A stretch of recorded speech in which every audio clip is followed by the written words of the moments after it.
Our service to Christ is to be done voluntarily and without outside pressure.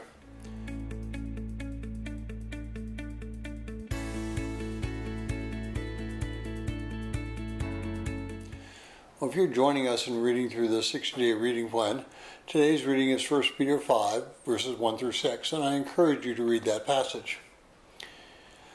Well, is there a difference between the work environment and the church environment when it comes to leadership?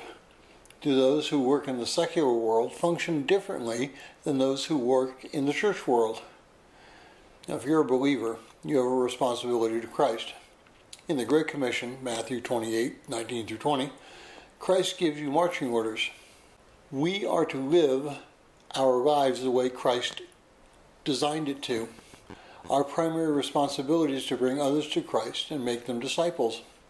Disciple in Greek is literally spelled as we spell the word martyr, and part of that discipleship making lies in baptizing the new believer and teaching them what Christ commanded us. But you'll notice that we are not taken out of the world when we begin our relationship with Christ. We are still functioning in the world, and that requires a certain amount of personal interaction. Now, in a sense, anyone who we lead to Christ is our spiritual child, and therefore, as a spiritual parent, we have the responsibility to nurture that child and raise him or her up. This is part of being a believer. We should not have to be compelled to bring others to Christ. We should not have to be forced to be spiritual leaders, to be disciple makers. We should desire it. So, in that sense, we are all leaders in the church. But what about outside the church? How does our relationship with Christ present itself there? Well, I would suggest that it presents itself precisely in the same way. We are witnesses for Christ. We are to show Christ to those around us. And if we are in a position of leadership, how we present ourselves on a day-to-day relationship is going to impact how people view our relationship with Christ.